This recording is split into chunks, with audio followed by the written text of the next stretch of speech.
Hi everyone, it's Dr. Atamati here, and today we're going to be covering doing wax-ups for edentulous patients. This video is going to be about 10 to 15 minutes long, but it's because I'm explaining things pretty slowly for everybody.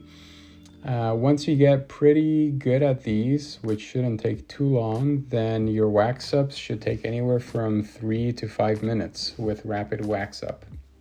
So this case was sent to me by one of our users who is a dentist, and he wanted to know if it's possible to do a wax up for edentulous patients as well. And yes, it is. So I'm going to show you guys how to do it with our edentulous module within RapidWaxup. So here we're just going to choose our wax up type. This one is going to be a single arch, and it's the upper arch. And I'm going to drop in the scans that this dentist sent us. So I'm going to just grab all of them from my folder and just drag them into our asset window, which we can use to visualize all of our different scans that we have. So the lower bite scan is going to go into the bite scan, and the upper bite scan is also aligned with the lower bite scan. So let me show you on the left-hand side, we have the dentate workflow right up here. This is for patients with teeth, so we're gonna minimize that. And we have the edentulous denture wash workflow. The denture wash, if you're not familiar, I'll just show you here. It's basically, you take the patient's dentures and you take an impression using the dentures, and then you scan the dentures 360 degrees. So first, let's put in the lower bite scan and the upper bite scan. And these were pre-aligned by the intraoral scanner. Then we're going to put in our upper tissue scan. That's going to go into the upper jaw scan, which aligns to the wash scan. And I'll show you guys how that alignment works. And then we have the upper wash scan, which is going to go into the upper denture wash scan. So once you have all of the necessary files, it'll prompt you to start the denture alignment. If you had selected a double arch, then you would need to also put in a lower denture wash scan and a lower jaw scan for like the tissue scan. So let's hit start. And this is going to be our alignment over here. I'm just going to pick some points that have a good amount of anatomy on them. So for me, that's going to be the incisive canal on the maxilla and also some of the rugae there. So that's going to be right over here. I can see it. And number 2 is going to be about right there. It looks like it's backwards because we're looking at it from this perspective. Okay, so number 3, let's just go right over here, and that's going to be, looks like this little indentation right here could be it. And number 4 is contralateral to that. So you'll notice I'm making like a tripod over here, and that's going to be very important for accuracy. You don't want to put all your points super close to each other. So let's hit confirm. And what we'll note here is everywhere that's green was a really nice, accurate scan and impression. Where it's red is more than a millimeter distance apart. And this happened because if we take a look at our denture scan, there's impression material missing over here. So if you get an impression like this, you can just add some light body, PVS, and retake the impression. Or from the very first time that you do the impression, just use a little bit extra impression material and you'll get something more accurate.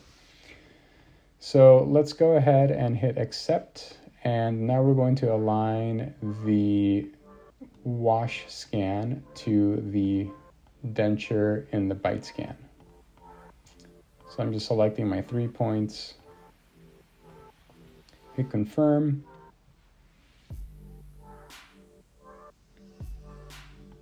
And there we go, a lot of green over here. That tells me this was a super nice and accurate alignment. So I'm very happy when I see something like this. And let's hit accept. So take a look. Now we have everything aligned, and what that gives us is going to be the upper jaw scan in relation to the lower jaw scan. So now that everything is aligned, I'm going to minimize these things up here, and our software walks you through these 6 really easy steps. So let's go to the first one. That's going to be selecting our wax rim height. So 18 millimeters is the standard. That's going to be for 95% of your cases. If you have a patient with severe atrophy, then you would use the 25 millimeter wax rim, but we're just going to use the 18 millimeter. And you'll see this rim thickness guide right down here that tells us that where the red meets the yellow is about 12 millimeters. And that just tells us where to make our cut for our alveoplasty, so we have a good thickness for our restoration. So now that we've picked our wax rim height, we're going to click to position wax rims. So when we click that, we'll get this little menu over here to select teeth, and we're going to use the bite scan. So let's hit number 3, and let's go right there. And I'm going as close to the incisal edge as possible. And this one's going to be number 14 right there. So this places our wax rim pretty darn close to where we want it. And I would say I'm happy with the midline already. If we had the patient's photo, we could also align their dentures to their photo to get a true midline. But actually, let's do this. We can actually close that out, and we can see it in relation to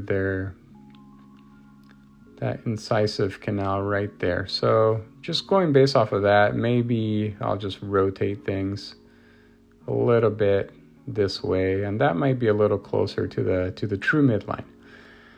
And what I'm going to do next is I'm just going to evaluate our occlusion. I'm just going to close this move and rotate on the left side. I'm going to click on it so I can see things a little more clearly.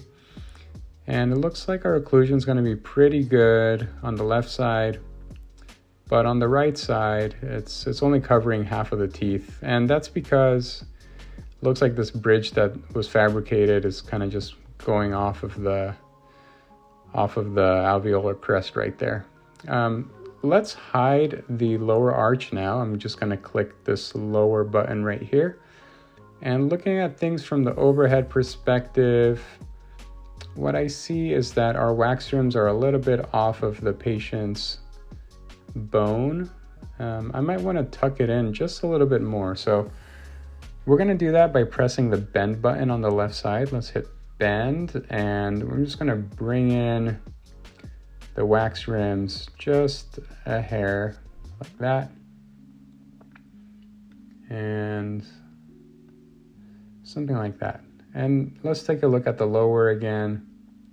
I would say it still follows the occlusion pretty well. This right side is not the most ideal. Let me just bring it out a little bit more. It's not an easy case, this one, because it's just not ideal occlusion, but you'll see how easy it is with our software. So let's hit confirm bend. Let's just go with this for now.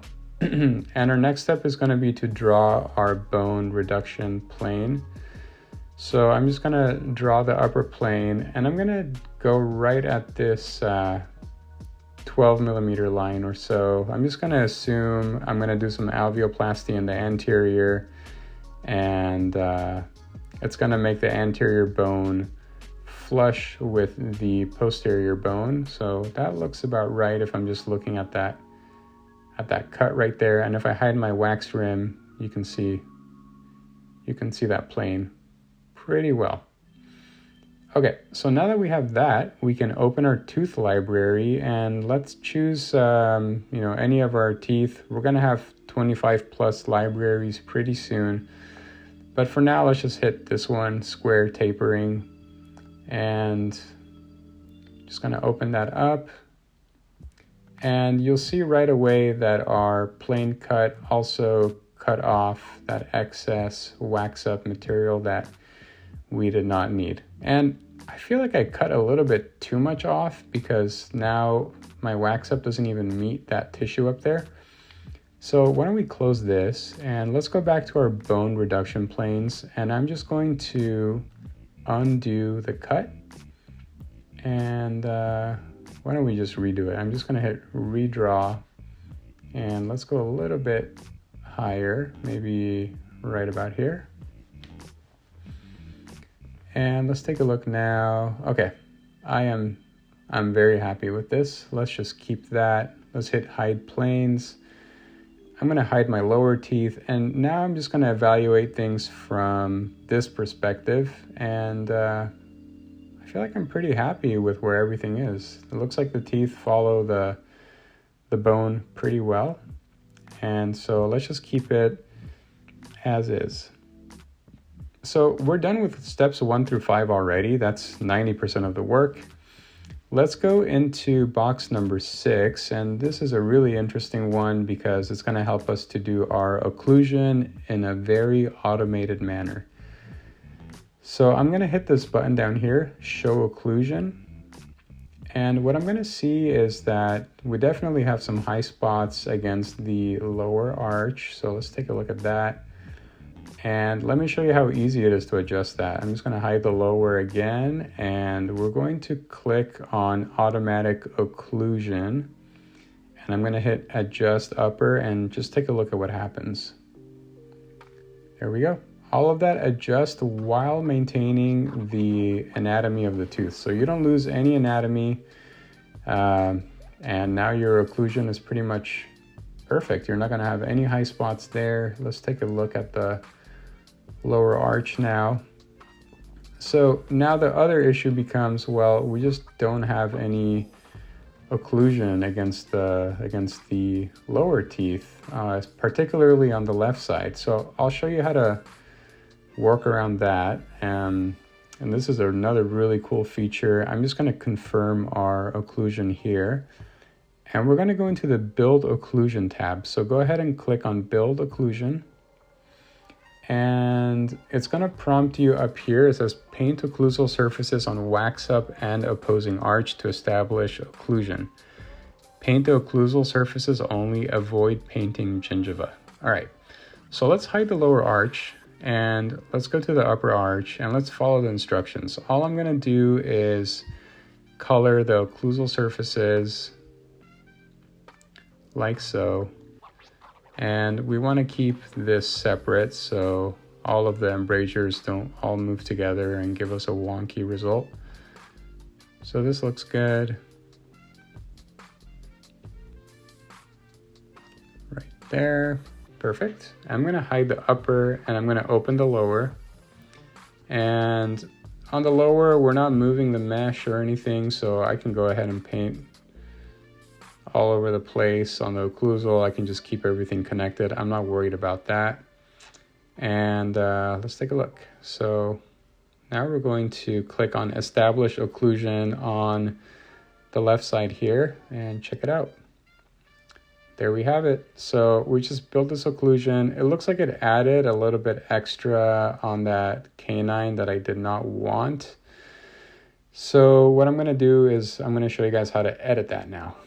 So let's go ahead and do that. I'm going to hit confirm, and I'm going to hide the lower arch, and I might have painted a little bit on the gingiva. So let's hit resculpt upper right there, and we're going to hit the smoothing button, and I'm going to go ahead and just smooth this. I'm just going to increase the radius and smooth that down, smooth it down there, and let's see, maybe I can smooth this a little bit more. And there we go. Let's say I want to add a little bit more occlusion to the buckle. From there, I'm just going to look at it from this perspective, and I'm going to decrease the opacity of my lower arch, and I'm going to go hit the add button, and I'm just going to go ahead and click. And that was a little bit too much, but you know, it's actually easy to, for me, it's a little bit easier to just overdo it a little bit. So I'll show you that. I'm just gonna add and overdo it. And all I have to do is click done and adjust upper, and that just brings it back down to an acceptable spot. So it was just as easy as that. What I also want to try over here is, let's take a look.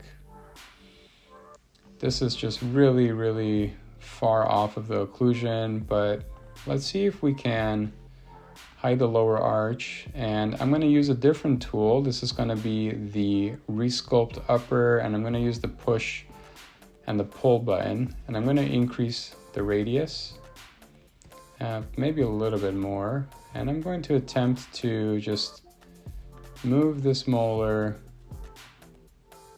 right over. Just going to move those over.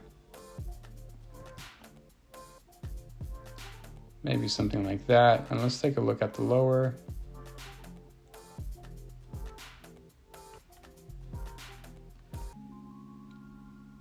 Okay. And now that we have that, perhaps we can click done and hit build occlusion. And I'm going to hide the lower arch. And let's see if we can just bring this down to meet the lower arch. And I click on that.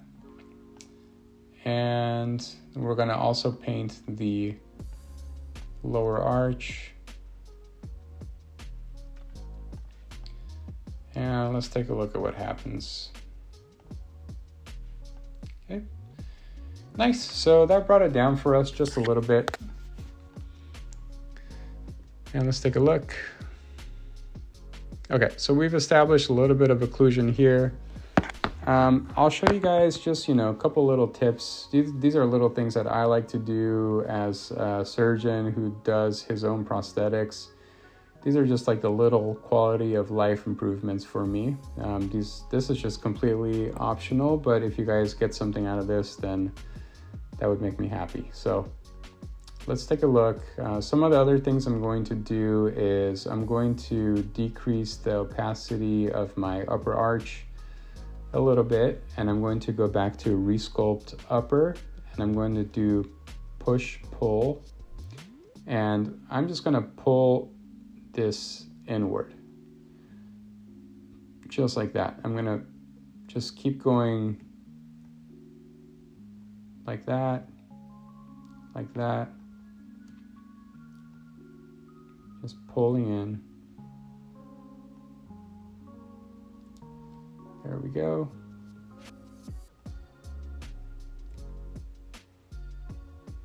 And what I'm doing here, this is just going to prevent my patients from having that buccal shelf on their teeth. That's very annoying for them.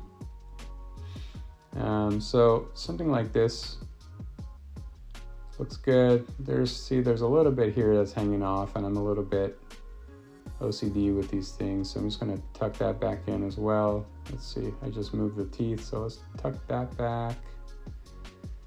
There we go. And on the palatal side, we can also thin things out a little bit, just like so.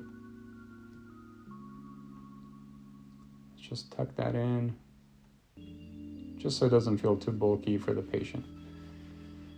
Okay, let's hit done. And there we have it. We have our wax up finished. Obviously, this is not the most ideal looking thing because we're not dealing with an ideal lower occlusion. So all of these things can be kind of adjusted to taste. If this was my patient, I would probably have a conversation with them about the level of occlusion that they're going to get, and their chewing function and aesthetic limitations because of their lower teeth. And I would make sure that we have an understanding before moving forward.